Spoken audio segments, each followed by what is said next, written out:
On her wedding day, my son's wife banned me from official photos. You ruin the album's aesthetic. Stay in the kitchen. 3 days later, I sold the apartment where they lived for free. When they returned from their honeymoon and realized the locks were changed, they froze. I'm glad to have you here, Av. Follow my story until the end and comment the city you're watching from, so I can see how far my story has reached.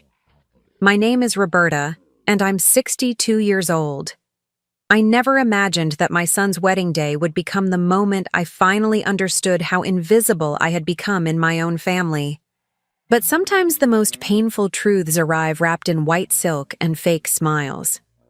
The morning of Darren's wedding started like any mother of the groom day should. I woke up at 5:30, my stomach fluttering with nervous excitement. After months of planning, my only child was finally marrying Bryn, the woman who had swept him off his feet 3 years ago. I had chosen my dress carefully. A modest navy blue ensemble that wouldn't compete with the bride but would photograph beautifully. At least, that's what I thought. I arrived at the venue early, clutching the small gift I'd wrapped for the couple, antique silver picture frames that had belonged to my grandmother. Darren had always loved family history, and I thought they'd be perfect for their first home photos. The venue was stunning, a historic mansion with sprawling gardens that probably cost more than I made in 6 months at my job at the insurance office. Bryn floated around in her elaborate white gown, directing everyone like a military general. She looked stunning, I'll give her that. Tall, blonde, with the kind of confidence that comes from never having to worry about money. She'd grown up in wealth, something she reminded everyone about regularly, though never directly. "Mrs. Morrison," she called out to me, using my maiden name instead of acknowledging that Darren and I shared the same last name. "Could you help in the kitchen? The caterers need someone to organize the appetizer trays." I blinked, confused. I thought I was supposed to be getting ready for photos soon.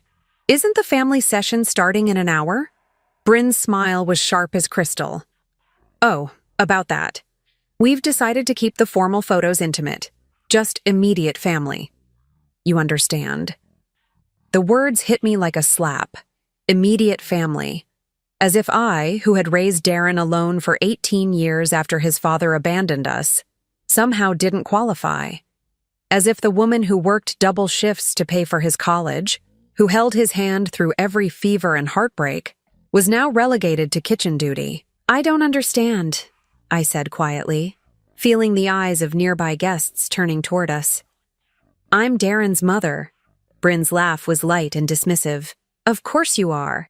But honestly, Mrs. Morrison, you'd ruin the album's aesthetic. The photographer is very particular about maintaining a cohesive look. And your dress.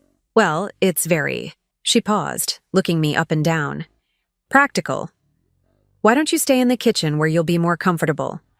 I'm sure you're much better with serving trays than posing anyway." The humiliation burned through me like acid. Around us, Bryn's bridesmaids, all perfectly groomed daughters of her parents' country club friends, giggled behind their manicured hands. I could feel my cheeks flaming red, my hands trembling slightly as I clutched my purse. "Where's Darren?" I managed to ask, my voice barely above a whisper. "He's getting ready with the groomsmen."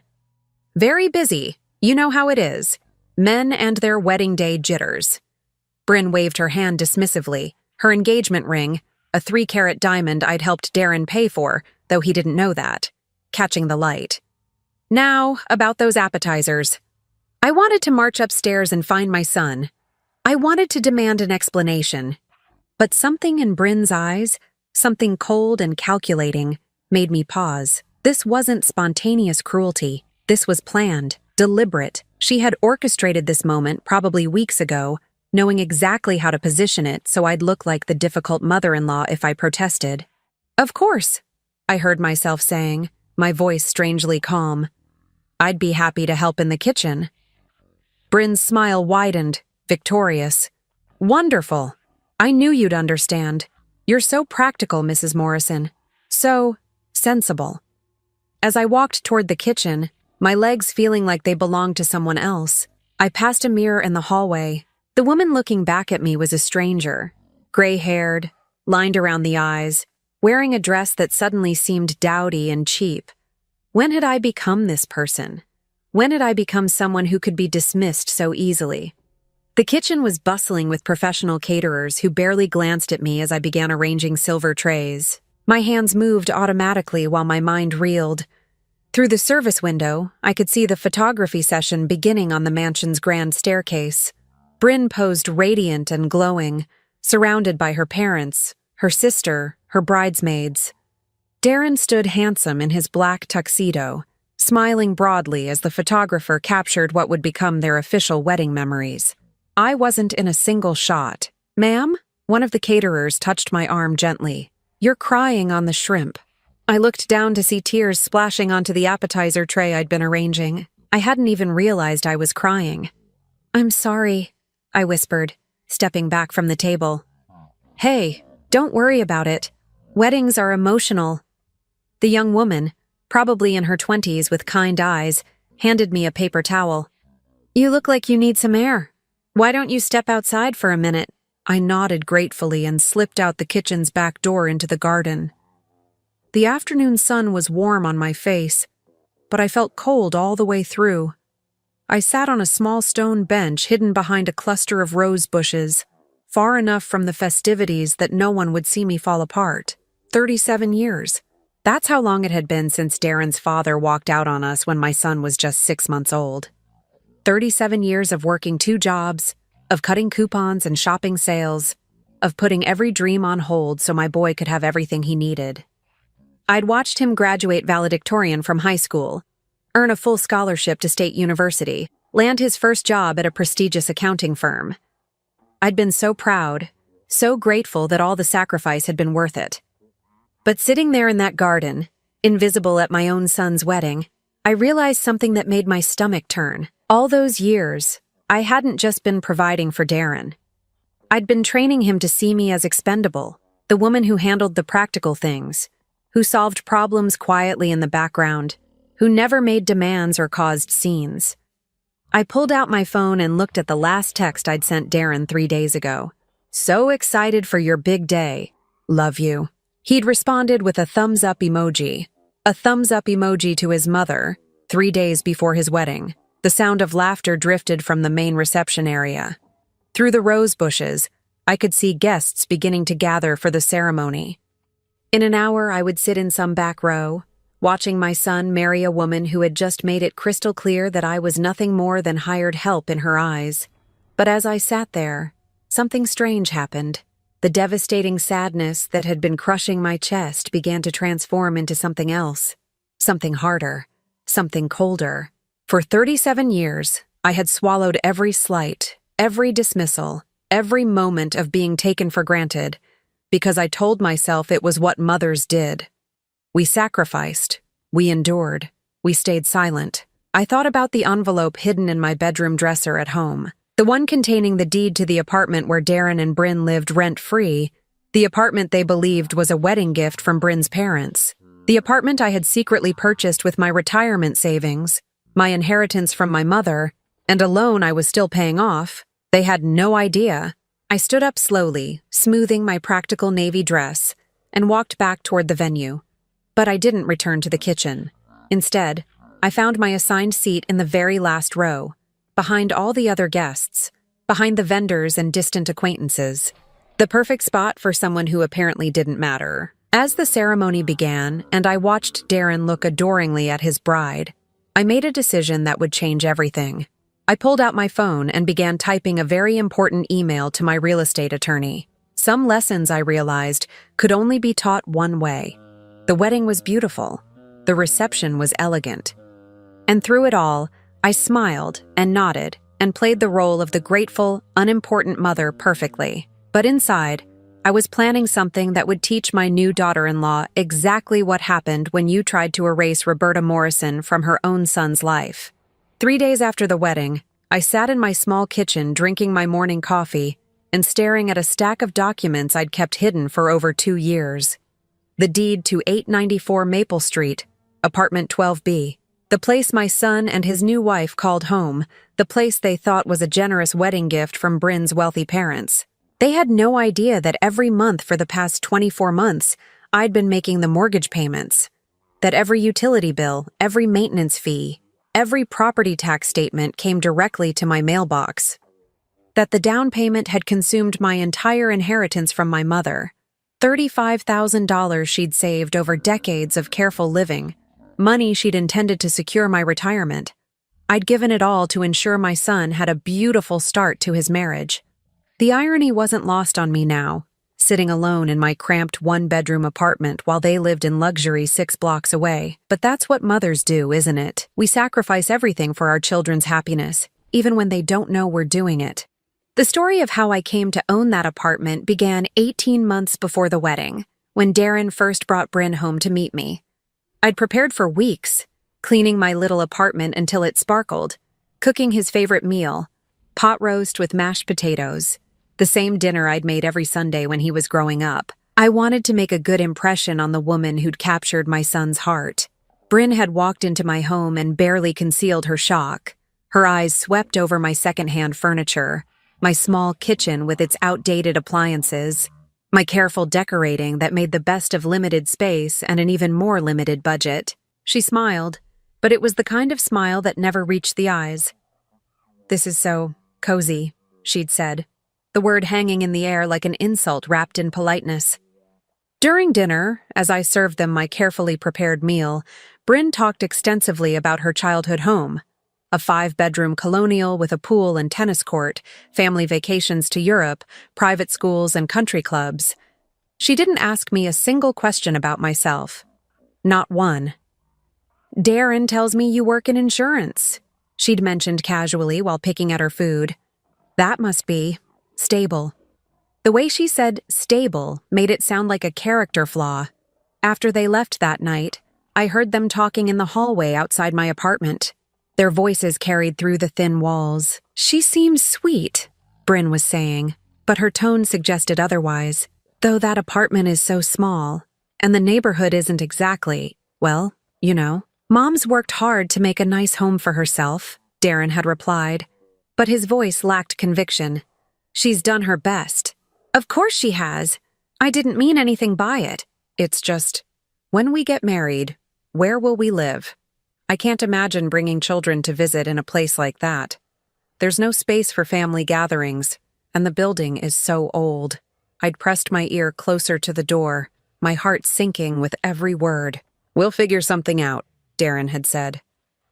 "Maybe we can find a nice apartment, save up for something better." "Darling, my parents have already offered to help with housing as a wedding gift. They're thinking about purchasing something for us, a real home where we can build our life together, somewhere appropriate for the kind of family we want to create." That night, after they left, I sat alone with a cup of tea and faced a hard truth. In Bryn's world, I was an embarrassment. My son, the boy I'd raised with such love and sacrifice, was already being taught to see our life together as something to escape from. The next morning, I called in sick to work and spent the day researching real estate websites.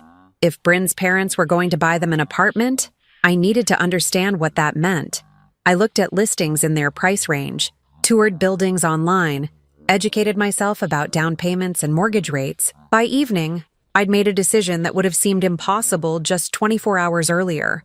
I was going to buy them an apartment myself, not because I had money, I didn't. Not because it was financially sensible, it wasn't. But because I refused to let my son start his marriage feeling ashamed of where he came from. And because some foolish part of me still believed that if I could give them this gift, if I could prove my worth through sacrifice, maybe Bryn would finally see me as family instead of an inconvenience. The next 6 months were a blur of second jobs and careful planning. I started working evenings at a grocery store, stocking shelves and running registers 4 nights a week. I took on freelance bookkeeping for small businesses on weekends. I sold my mother's jewelry, her china set, everything of value she'd left me except the money itself. I lived on rice and beans, turned my heat down to 58 degrees in winter, walked everywhere instead of driving to save gas money. Every penny went toward building the down payment I'd need. The hardest part was finding the apartment without Darren and Bryn knowing. I had to coordinate with their schedules, pretending to have doctor's appointments or errands when I was actually touring properties with real estate agents. I had to research their preferences by listening carefully to their conversations, noting what they mentioned liking or wanting. When I found 894 Maple Street, I knew it was perfect. A 2-bedroom in a beautiful brick building with hardwood floors, updated kitchen, and a small balcony overlooking a tree-lined street. It was in the exact neighborhood Bryn had mentioned wanting to live in, close to her gym and favorite restaurants. The price was $185,000. My down payment would need to be $37,000. I had exactly $35,000 from my mother's inheritance, and $2,000 I'd managed to save from my extra jobs. I sat in the real estate office signing papers with shaking hands, committing to a monthly mortgage payment of $1,400, nearly double my rent. I'd have to keep both extra jobs indefinitely, maybe find a third one. My retirement fund would have to wait. My own dreams of maybe buying a small house someday, of having a garden or a spare bedroom for grandchildren to visit, all of that evaporated with my signature. But it was worth it, I told myself. This was love. This was what mothers did. The plan was simple. I'd arrange for the apartment to be presented as a gift from Bryn's parents. Her father, Richard, was a real estate developer, so it wouldn't seem unusual for him to purchase properties. I'd found a way to make the transaction appear to come from one of his business entities. When Darren called me, ecstatic about their incredible wedding gift, I felt a mixture of joy and heartbreak that I couldn't quite name. "Mom, you won't believe it. Bryn's parents bought us an apartment, a real apartment with 2 bedrooms and everything. Bryn says her dad wanted us to have a proper start to our marriage." "That's wonderful, sweetheart," I'd managed to say, my voice steady despite the fact that I was crying.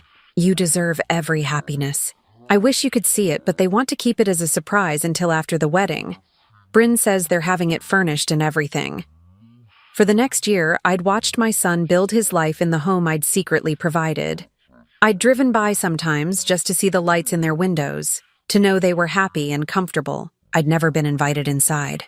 Now, sitting in my kitchen with those documents spread in front of me, I realized how utterly naive I'd been. I'd thought my sacrifice would somehow bridge the gap between my world and Bryn's. I'd thought providing them with the perfect home would earn me a place in their perfect life. Instead, it had made me even more invisible. They lived in luxury while I worked 3 jobs to pay for it, and not once had either of them thought to question where their good fortune had come from. Not once had they wondered if they could help me in return. The wedding had been the final wake-up call. When Bryn banished me from the photos, when she sent me to the kitchen like hired help, when my own son stood silent and let it happen, I finally understood the truth. I wasn't Darren's mother anymore. I was just the woman who'd raised him, who continued to provide for him from the shadows, who was useful when needed and invisible when not. But I owned something they didn't know about, something that could change everything. I reached for my phone and dialed the number I'd memorized weeks ago, but never had the courage to call. "Henderson Real Estate, this is Patricia." "Hello," I said, my voice surprisingly steady. "This is Roberta Morrison. I own property at 894 Maple Street, apartment 12B. I'd like to discuss putting it on the market immediately." Patricia Henderson turned out to be everything I needed in a real estate agent. Efficient, discreet, and completely uninterested in the personal drama behind my decision to sell. When I met her at her office the Monday after Darren and Bryn left for their honeymoon in Italy, she spread the property details across her desk with the practiced efficiency of someone who'd handled thousands of transactions. "Beautiful apartment," she said, scanning the photos on her computer screen. 2-bedroom, 2-bath, hardwood floors throughout. The building has excellent bones, and that neighborhood is hot right now. We should have no trouble moving this quickly. "How quickly?" I asked, my hands folded tightly in my lap. "Well, that depends on your price point. If you're willing to price it competitively, I'd say we could have offers within a week, maybe less. The market's been crazy lately. Inventory is low, demand is high. Young couples are desperate for move-in ready places exactly like this." I thought about Darren and Bryn, probably sipping wine on some Italian terrace at that very moment. completely oblivious to what was happening to their perfect life back home. They'd taken a 2-week honeymoon, paid for, I was sure, by Bryn's parents. Another gift they'd accepted without question. Another luxury they felt entitled to. "I need it sold before the 20th, I said. That's when they returned from their trip. Patricia raised an eyebrow, but didn't ask questions. "That's ambitious, but doable. We'll need to price it right and maybe offer some incentives for a quick closing. Are you prepared to be flexible on terms?" "Whatever it takes." That afternoon, I met Patricia at the apartment building. I'd never actually been inside Darren and Bryn's home. My home, technically. And walking through those rooms felt surreal. They'd decorated it beautifully, I had to admit. Bryn had expensive taste, and the space looked like something out of a magazine. Soft gray walls, modern furniture, artwork that probably cost more than I made in a month. In the living room, wedding photos sat on the mantel, the same professional shots I'd been excluded from. Bryn looked radiant in her white gown, surrounded by her family and friends. Darren stood handsome and proud beside her. I searched every frame for some evidence of myself, some acknowledgement that I'd been there that day. Nothing. But on the kitchen counter, I found something that made my breath catch. The antique silver picture frames I'd given them as a wedding gift, still in their box, unopened. The card I'd written, expressing my love for Darren and welcome to Bryn, was still sealed inside. They hadn't even bothered to unwrap it. "The staging is already perfect," Patricia was saying, making notes on her tablet. "We won't need to do anything except maybe add some fresh flowers. Make sure everything's spotless. This place will show beautifully." I nodded, unable to speak past the lump in my throat. I was standing in a home I'd sacrificed everything to provide, looking at evidence that my gifts, both the apartment and my presence at their wedding, meant nothing to them. "Mrs. Morrison, are you all right?" I turned away from the unopened gift and managed a smile. "I'm fine. Let's get the paperwork started." The next few days passed in a blur of activity that I had to carefully hide from everyone who knew me. I called in sick to my regular job, something I'd never done without actually being ill. I used vacation days I'd been saving for emergencies. I couldn't risk anyone asking why I was suddenly so busy with real estate appointments and legal meetings. Patricia hadn't been exaggerating about the market. By Wednesday, we had 3 showings scheduled. By Friday, we had 2 offers, both above asking price. One young couple, both doctors, offered $205,000 cash with a 10-day closing. "It's an excellent offer," Patricia explained, as we sat in her office reviewing the paperwork.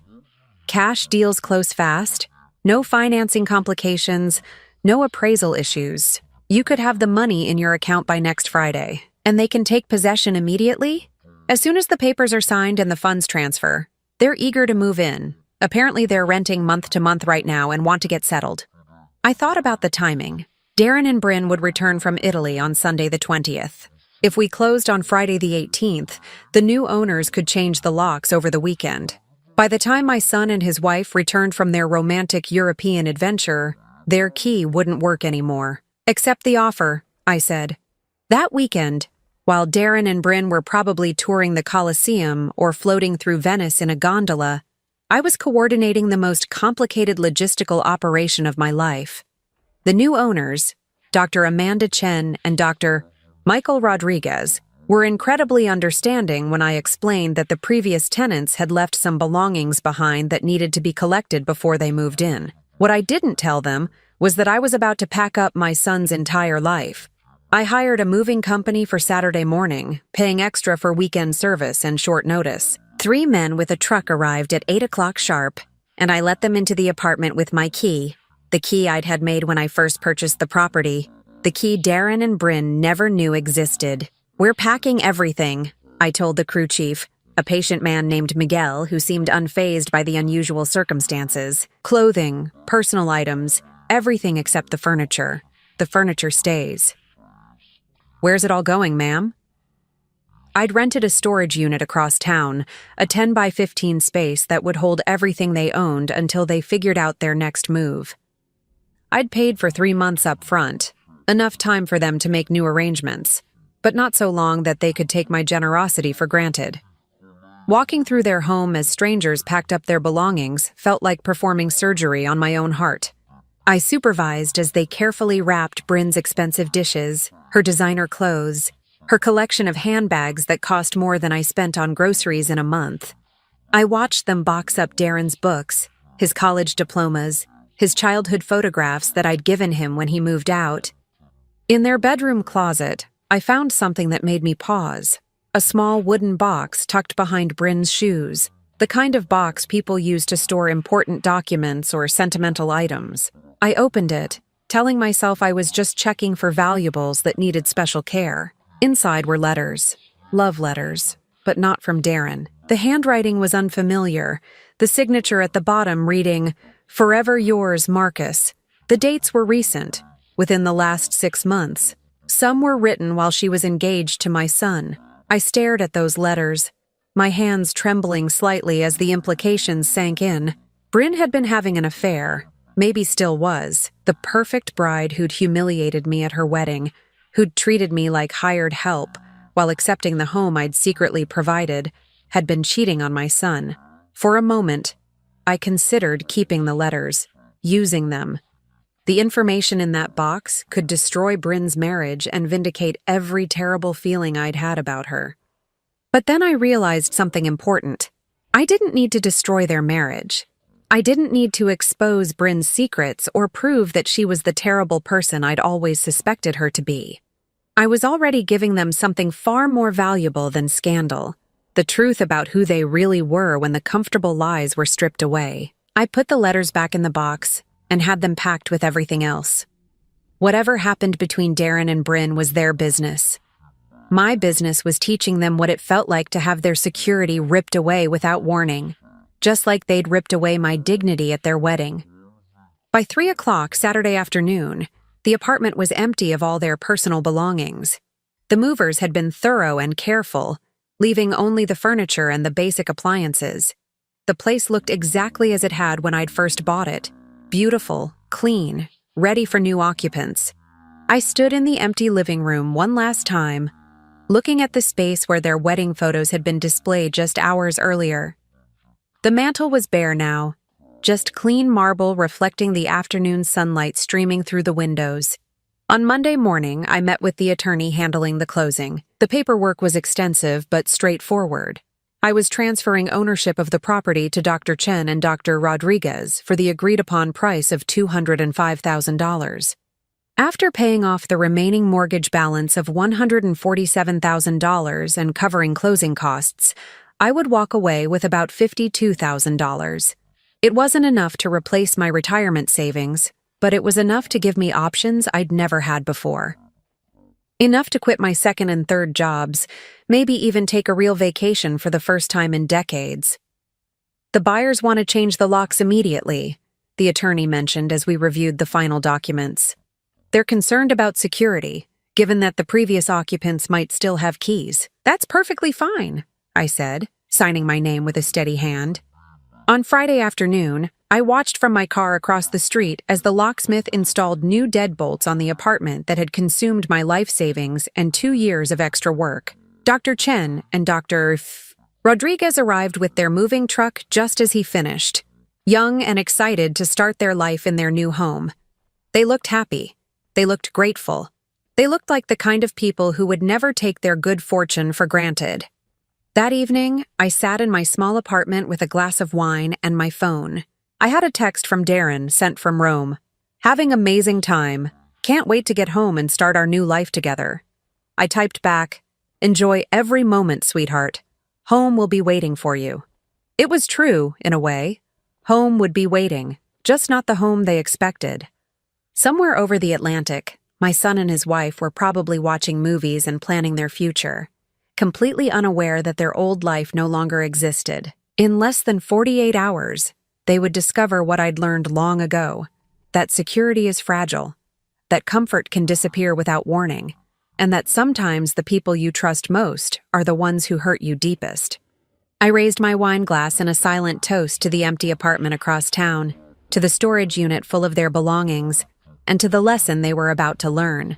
Some gifts, I'd discovered, come with strings attached. And sometimes those strings are actually chains.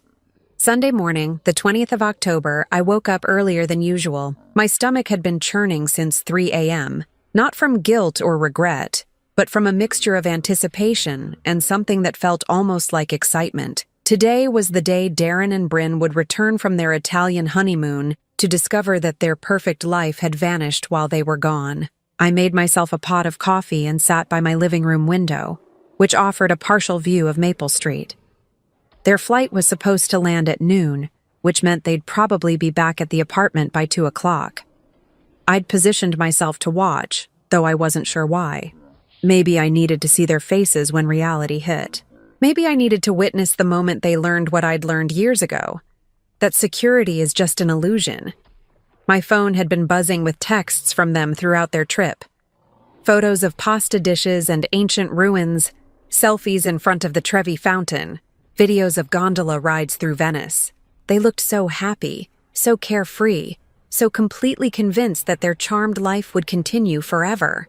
"Mom, Italy is incredible," Darren had texted yesterday. "Bryn says we should plan to come back for our first anniversary. Maybe you can visit us when we get home. See the apartment properly for the first time." The irony of that message had made me laugh out loud. Visit them in the apartment I'd secretly owned for 2 years. The apartment I'd just sold to strangers while they were throwing coins in Italian fountains and making wishes that would never come true.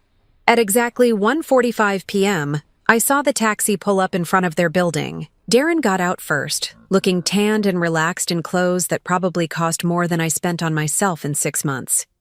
He pulled their luggage from the trunk while Bryn emerged from the other side, her blonde hair perfectly styled despite the long flight, her designer sunglasses hiding her eyes. They looked like a couple from a magazine spread.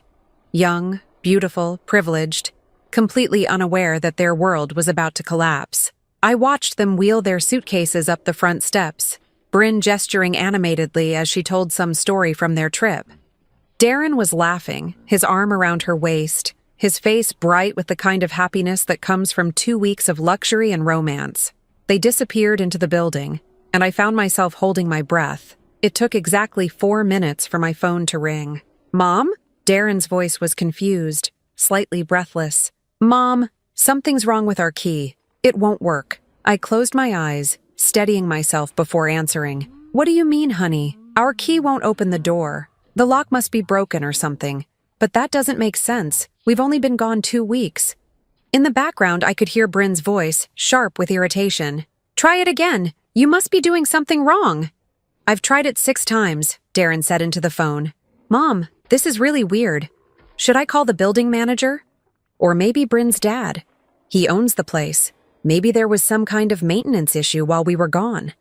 My heart was pounding, but my voice remained calm. "That does sound strange, sweetheart. Maybe you should try talking to someone in the building." There was muffled conversation. Then Darren came back on the line. "Mom, I'm going to call you back. Bryn wants to call her father first, see if he knows what's going on." The line went dead. I sat there staring at my phone, imagining the scene playing out 6 blocks away. Bryn frantically dialing her father's number, trying to reach the man she thought owned their apartment. Darren pacing in the hallway, surrounded by luggage, trying to understand why they were suddenly locked out of their own home. 20 minutes later, my phone rang again. "Mom." Darren's voice was different now, tighter, with an edge of panic I recognized from his childhood when he'd lost something important. "Something's really wrong. Bryn's dad says he never bought us an apartment. He says he doesn't know what we're talking about." "What?" I tried to sound as shocked as he did. "He's saying he never promised us a place, never bought anything, never even looked at real estate in our area." "But Mom, that's impossible. We've been living there for 2 years. The apartment is gorgeous. It's furnished. It's ours." In the background, Bryn's voice was getting louder, more shrill. "He's lying. He has to be lying. Call him back." "Bryn thinks maybe there's some misunderstanding," Darren continued, but I could hear the doubt creeping into his voice. "But Mom, what if something happened while we were gone? What if there was a mistake with the paperwork, or identity theft, or—" His voice trailed off as the implications began to sink in. "Honey, I'm sure there's an explanation," I said gently. Why don't you try talking to someone in the building management office? Another silence, then, the building manager is here now. He's saying the apartment was sold last week. He's saying new people own it now, and they changed the locks yesterday. Sold? But that's impossible if Bryn's parents own it. That's what I said. But he's showing us paperwork and... Darren's voice cracked. Mom, he's saying the previous owner was someone named Roberta Morrison. But that's your maiden name. That has to be a coincidence, right? My mouth went dry. I hadn't expected them to figure out the connection so quickly. I thought they'd be too shocked, too focused on their immediate crisis to think clearly about the details. I don't know what to tell you, sweetheart. That is strange. The building manager wants to call the police, Darren continued, his voice getting higher. He thinks maybe someone used a fake identity to steal the property. Mom, our stuff is gone. Our clothes, our furniture, everything. It's like we never lived here. I could hear Bryn crying now, her sobs echoing through the phone. The woman who'd banished me from wedding photos was falling apart in a hallway, surrounded by luggage, locked out of a life she'd never actually owned. Where are your things? I asked, though I knew the answer. Gone. Everything's gone. The building manager says the movers came yesterday, packed everything up. He thought we were moving out voluntarily, but we didn't hire any movers. We don't know anything about this. The pieces were falling into place in Darren's mind. I could hear it happening in real time. The confusion was giving way to a terrible understanding. Mom, he said slowly, I need to ask you something, and I need you to tell me the truth. My heart stopped. Of course, honey. Did you? Do you know anything about this apartment? About who really owns it? The question hung in the air between us. 27 years of motherhood crystallizing into a single moment of choice. I could lie. I could claim ignorance, act shocked and sympathetic, offer to help them figure out this mysterious situation. Or I could tell him the truth. Yes, I said quietly. I know about the apartment. The silence that followed was deafening. I could hear Bryn's crying stop abruptly, could picture both of them staring at the phone in shock. You know about it? Darren's voice was barely a whisper. I bought it, I said, the words coming out steady and clear. 2 years ago, when you got engaged, I used my inheritance from Grandma, worked 3 jobs to make the payments. I wanted you to have a beautiful home to start your marriage. You bought it? But Bryn's parents. Her parents never bought you anything. That was a story I created so you wouldn't feel guilty about accepting help from me. Another long silence. Then Darren's voice, small and confused. But why are we locked out? Why is our stuff gone? Because I sold it, I said simply. Last week while you were in Italy. I sold it to a lovely young couple who needed a home. You what? This was Bryn's voice, shrill and furious, grabbing the phone from Darren. You sold our apartment? You can't do that. It's ours. Actually, I said, surprised by how calm I sounded. It was mine. I paid for it. My name was on the deed. I made every mortgage payment for 2 years. And now I've sold it and bought myself some peace of mind. You're insane, Bryn screamed into the phone. You can't just sell someone's home. We'll sue you. We'll call the police. You'll what? I interrupted, my voice growing stronger. Sue me for selling property I owned? Call the police on someone who committed no crime? Face the fact that you've been living in a home you never paid for, never owned, never even bothered to ask questions about? Darren took the phone back. Mom, I don't understand. Why would you do this? Where are we supposed to live? Our stuff is gone. Our home is gone.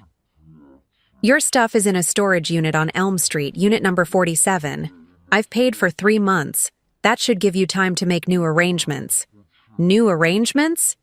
His voice cracked. Mom, we don't have money for a new place. We spent everything on the wedding and honeymoon. We thought we didn't need to save because we already had a home. The same way I thought I didn't need to worry about being humiliated at my only child's wedding because I was his mother.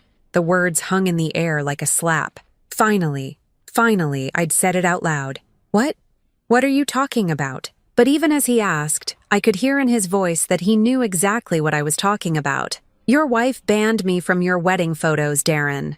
She sent me to work in the kitchen like hired help while she posed for pictures with her real family. You stood there and let it happen. Mom, that was just what? Just Bryn being particular about aesthetics? Just me being too practical and ugly for your perfect wedding album? Just the woman who raised you alone for 18 years being put in her place? Silence. Then Bryn's voice in the background, vicious and desperate. Tell her we're sorry. Tell her whatever she wants to hear. We need our house back. But Darren didn't say anything. For the first time in years, maybe in his entire adult life, my son was truly quiet. I worked 3 jobs for 2 years to give you that apartment, I continued. I emptied my retirement fund, sold everything my mother left me, went into debt I'll be paying off for the rest of my life. I did it because I loved you, because I wanted you to have the best start possible, Mom. And at your wedding, the celebration of the life I'd helped you build, your wife treated me like a servant, and you let her. I'm sorry, he whispered. I'm so sorry. I didn't know. You didn't know because you didn't ask. Neither of you ever asked where your good fortune came from. You just accepted it, like you were entitled to it. I could hear them both crying now. Darren's quiet sobs, and Bryn's louder, more desperate weeping. What do you want us to do? Darren asked finally. I looked around my small apartment, at the life I'd built with careful saving and quiet dignity, the life Bryn had dismissed as embarrassing and inadequate. I want you to figure it out, I said. The same way I figured out how to raise a child alone, how to pay for your college, how to buy you a home, how to survive being treated like nothing at your wedding. I want you to grow up. Then I hung up the phone, turned it off, and poured myself a cup of tea. Outside my window, the sun was setting over the neighborhood where my son and his wife now stood homeless, surrounded by suitcases, learning what it felt like when the people you trust most pull the rug out from under your life. I should have felt guilty. I should have felt terrible. Instead, for the first time in years, I felt free. For 3 days after hanging up on Darren, I didn't answer my phone. The calls came constantly, sometimes from his number, sometimes from Bryn's, occasionally from numbers I didn't recognize that I assumed were their friends or family members trying to reach me on their behalf. I let them all go to voicemail, but I didn't listen to the messages. Not yet. I wasn't ready to hear the pleading, the anger, or whatever manipulation they thought might work. Instead, I went to work at my regular job for the first time in weeks without the crushing weight of 3 different employment schedules. For the first time in 2 years, I didn't have to rush from my insurance office to the grocery store for an evening shift, then home to do bookkeeping until midnight. I worked my normal 8 hours, came home to my small apartment, and cooked myself a proper dinner while watching the evening news. It felt like being human again.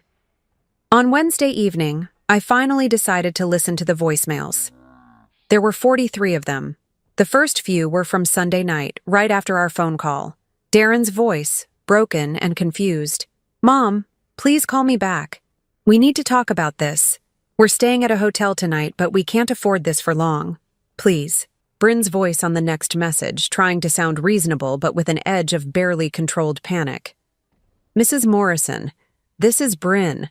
I think there's been a huge misunderstanding. Darren and I would love to sit down and talk this through like adults. I'm sure we can work something out.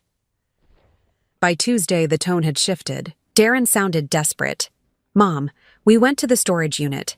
Thank you for saving our things, but we can't afford a new apartment.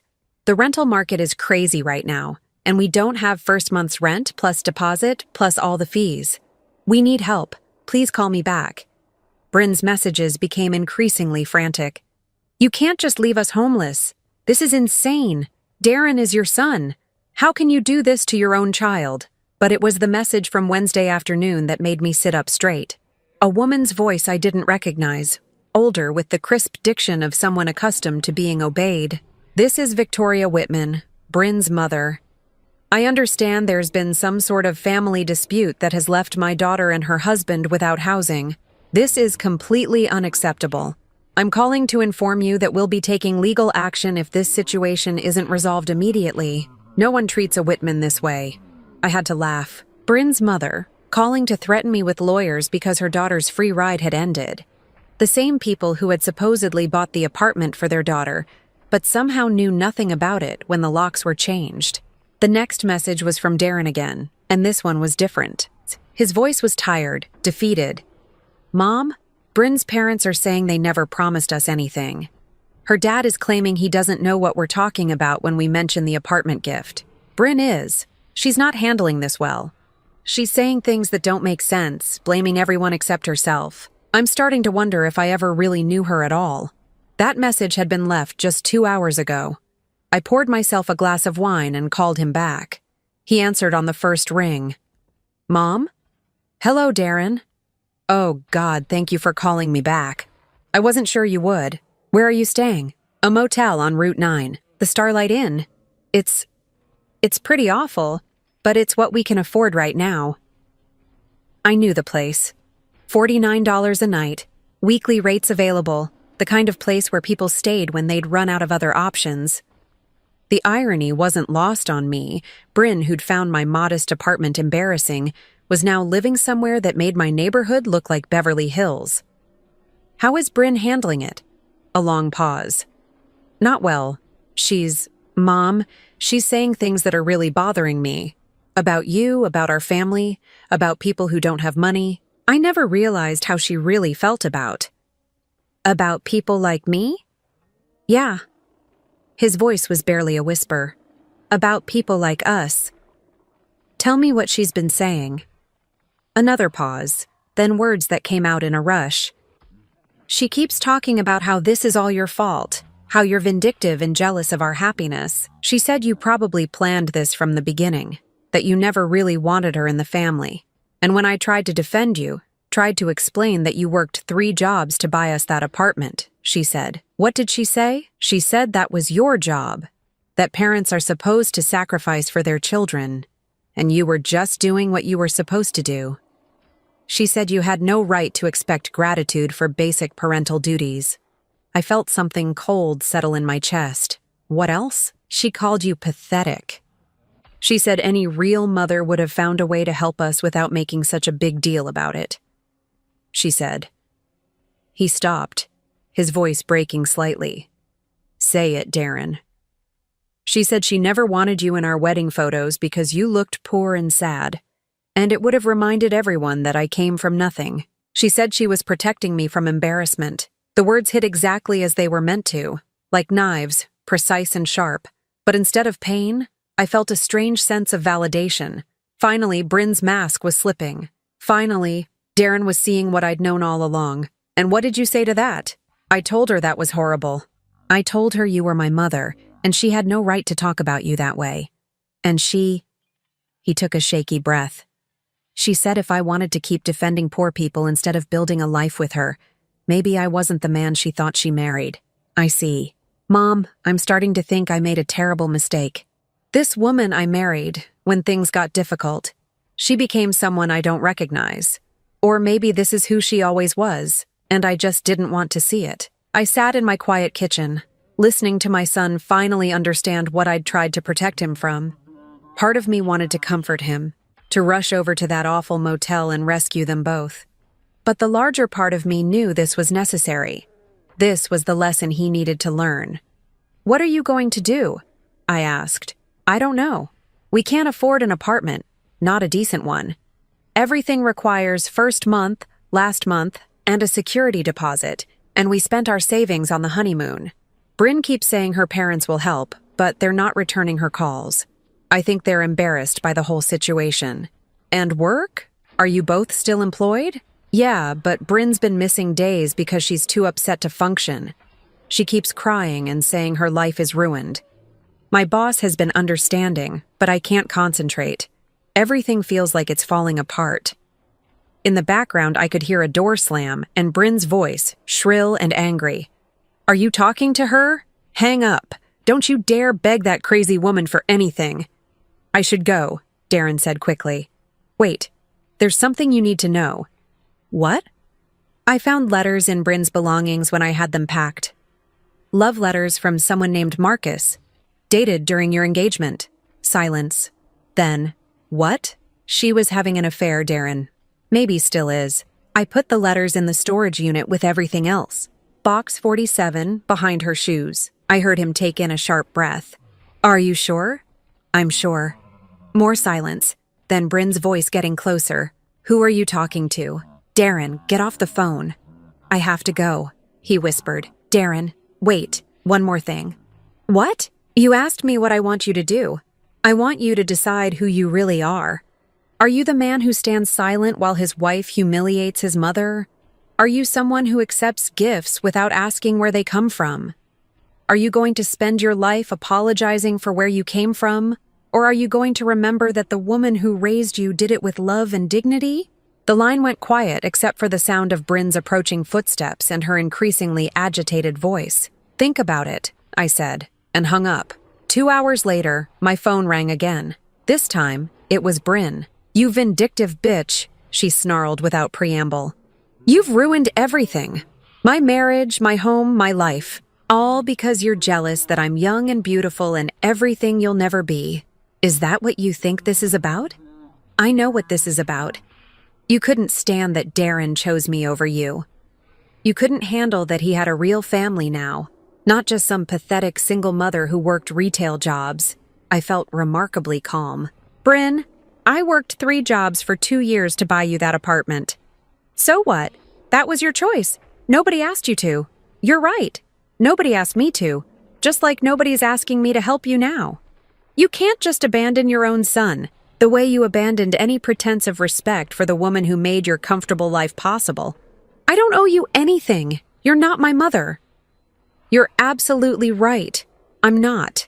But I was Darren's mother, and you made sure I knew exactly how worthless that made me in your eyes. There was a pause. Then her voice came back harder. If you don't fix this, I'll make sure Darren never speaks to you again. I'll turn him against you completely.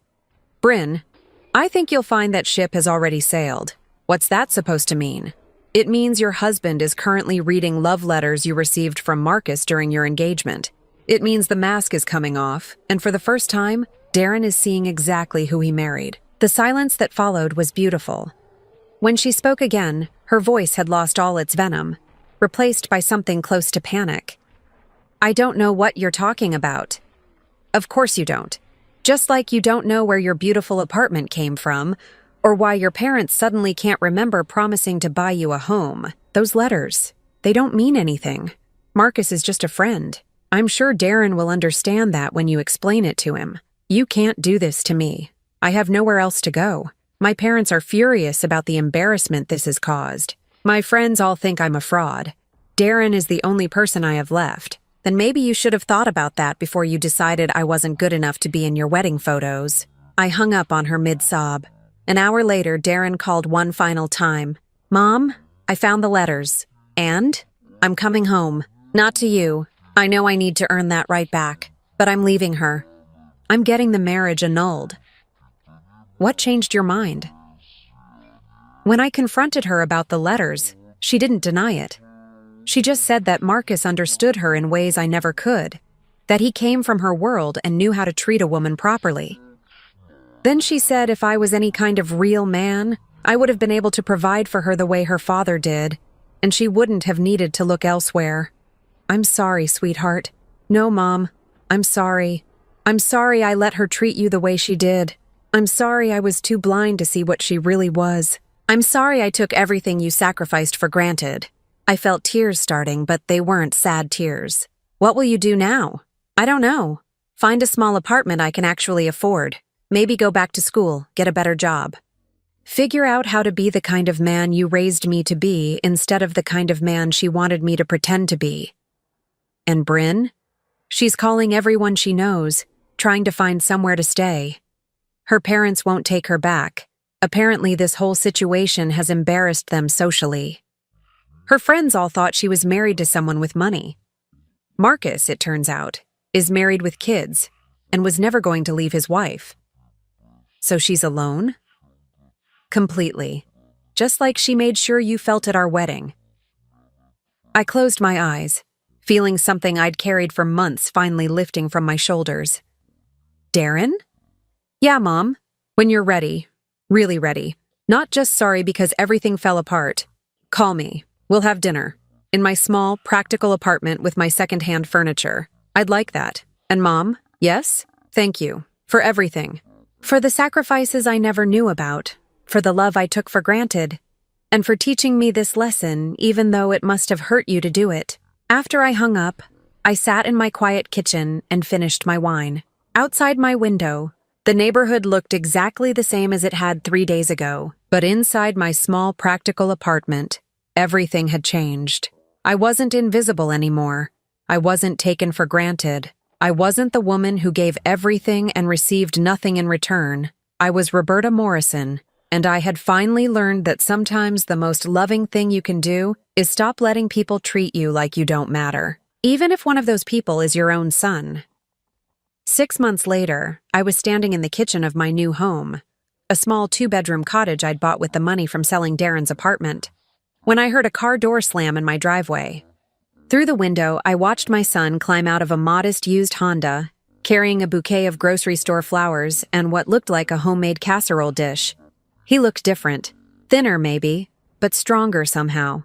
His expensive clothes had been replaced with simple jeans and a button-down shirt.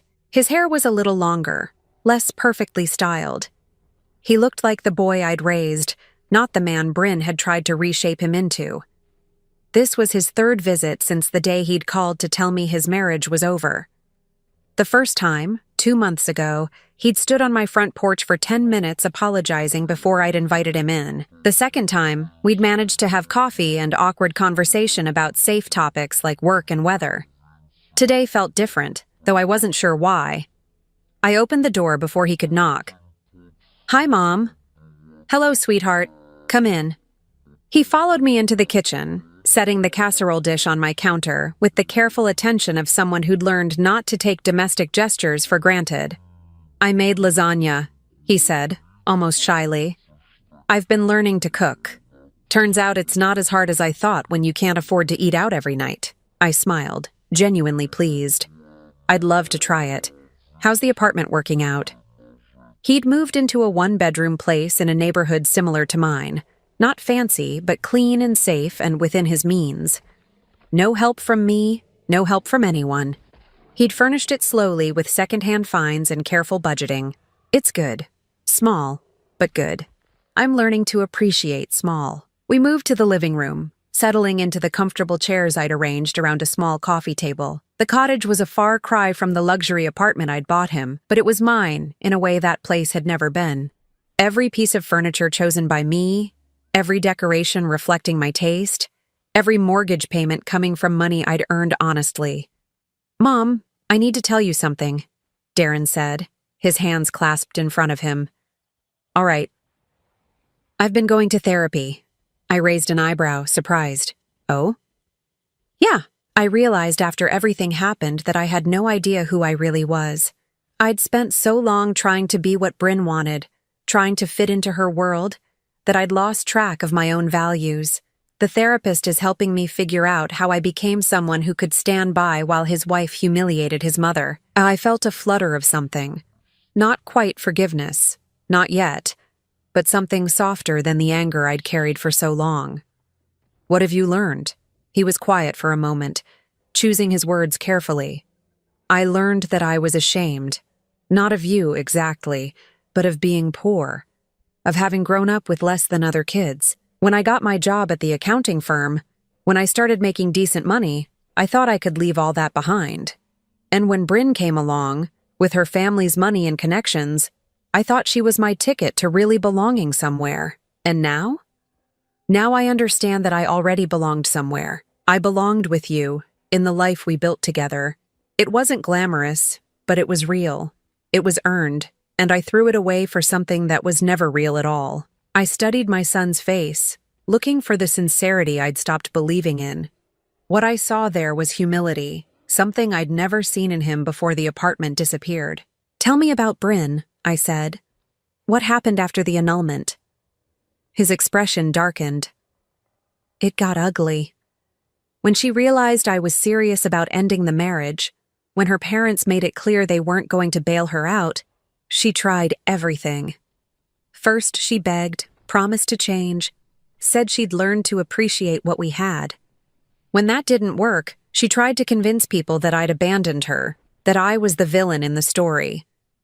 And did people believe her? Some did at first, but then the truth about the apartment came out. that you'd been the real owner all along, that her parents had never bought us anything. People started asking questions about other things she'd claimed. Her whole house of cards came tumbling down. Where is she now? Last I heard, she was living with Marcus. Turned out he wasn't as married as she thought. His wife had been planning to divorce him anyway. They deserve each other. I felt a surprising lack of satisfaction at this news. 6 months ago, hearing that Bryn had been reduced to living with her affair partner might have pleased me. Now it just seemed sad and predictable. Darren, why are you really here today? He reached into his jacket pocket and pulled out an envelope.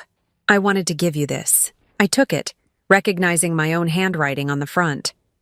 It was the card I'd written to go with their wedding gift. The antique silver frames I'd found still in their box, unopened, when I'd packed up their apartment. I finally read it, he said quietly. I never opened it before. Bryn said we'd read cards together later, but we never did. When I found it in the storage unit, I realized there were probably dozens of things like that.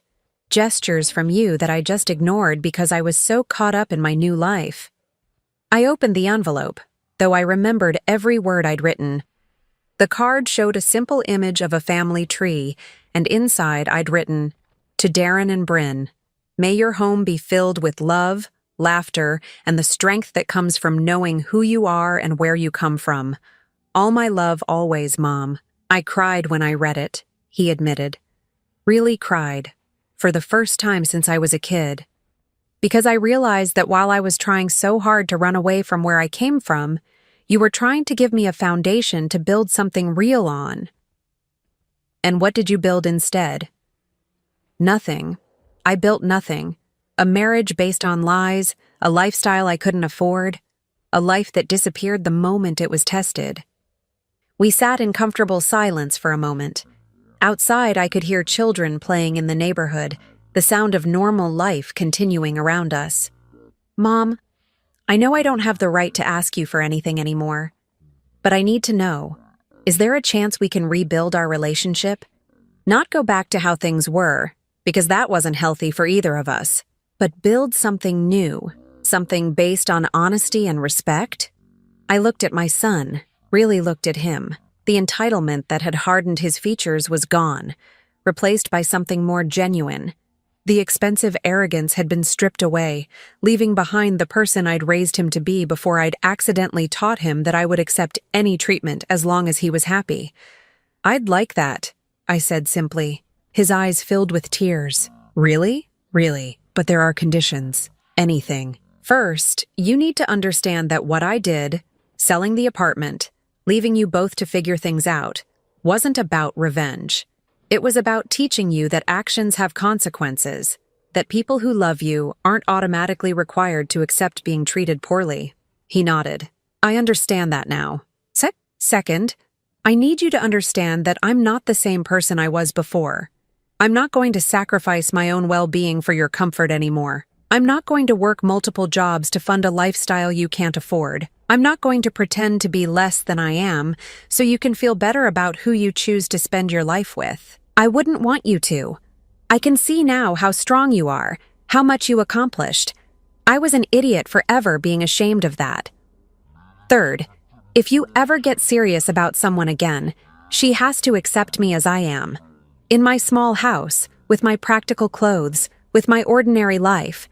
If she can't treat me with basic human dignity, she's not welcome in our family. Agreed, completely. I reached over and took his hand. Then yes, we can rebuild this, but slowly and with honesty this time. He squeezed my hand, tears running down his cheeks. Thank you, Mom. I know I don't deserve this chance, but I promise I'll earn it. We spent the rest of the afternoon cooking together, sharing stories about our separate journeys over the past 6 months. Darren told me about learning to budget, about making friends who didn't care about his designer clothes or expensive address. I told him about the peace I'd found in my cottage, about the book club I'd joined, about the small pleasures of a life lived within my means. As evening approached and he prepared to leave, Darren paused at the front door. Mom, can I ask you something? Of course. Do you regret it? Selling the apartment, putting us through all that? I considered the question seriously. I regret that it was necessary. I regret that you had to learn such a hard lesson. But do I regret standing up for myself, teaching you that love doesn't mean accepting disrespect? No, I don't regret that at all. He nodded, understanding. I'm glad you did it. Even though it was awful at the time, I'm glad you loved me enough to stop enabling me. After he left, I sat on my front porch with a cup of tea, watching the sunset paint the sky in shades of orange and pink. The neighborhood was quiet, except for the distant sound of traffic and the chirping of birds settling in for the night. 6 months ago, I'd been a woman who worked 3 jobs to fund other people's dreams, while my own life grew smaller and smaller. I'd been someone who accepted crumbs of affection and convinced myself it was love. I'd been invisible in my own family, valued only for what I could provide. Now I was something different. I was a woman who'd bought herself a home with money she'd earned by refusing to accept unacceptable treatment. I was someone who'd learned that sometimes the most loving thing you can do is stop giving until you're given respect in return. I thought about Bryn, probably still cycling through relationships with men who would disappoint her, still convinced that her value lay in her beauty and her ability to extract resources from others. I thought about Darren, slowly learning to build a life based on his own efforts and authentic connections. I thought about myself, finally free to discover who I was when I wasn't busy sacrificing everything for people who'd never asked me to. The cottage around me was small but beautiful, furnished with things I'd chosen because I liked them, not because they fit someone else's vision of what my life should look like. The mortgage payments came from money I'd earned at a single job I enjoyed, not from the exhausting juggling act of multiple employers. The silence was peaceful rather than lonely, because I'd finally learned the difference between being alone and being abandoned. As the stars began to appear in the darkening sky, I realized something that surprised me with its simplicity. I was happy. Not the desperate, anxious happiness of someone afraid to lose what they had, but the deep, quiet satisfaction of someone who'd built exactly the life they wanted. It had taken 62 years and the loss of everything I thought I needed, but I'd finally learned the most important lesson of all. Sometimes the greatest gift you can give someone, including yourself, is the knowledge that love without respect is just another form of imprisonment. And sometimes, the most beautiful thing about burning down your old life is discovering that you're strong enough to build a better one from the ashes. I finished my tea, locked my front door, and went to bed in my small, practical bedroom, in my modest cottage, in the life I'd finally learned to value. For the first time in decades, I slept without wondering if I was enough. I was more than enough. I was free. Now I'm curious about you who listened to my story. What would you do if you were in my place? Have you ever been through something similar? Comment below. And meanwhile, I'm leaving on the final screen 2 other stories that are channel favorites, and they will definitely surprise you. Thank you for watching until here.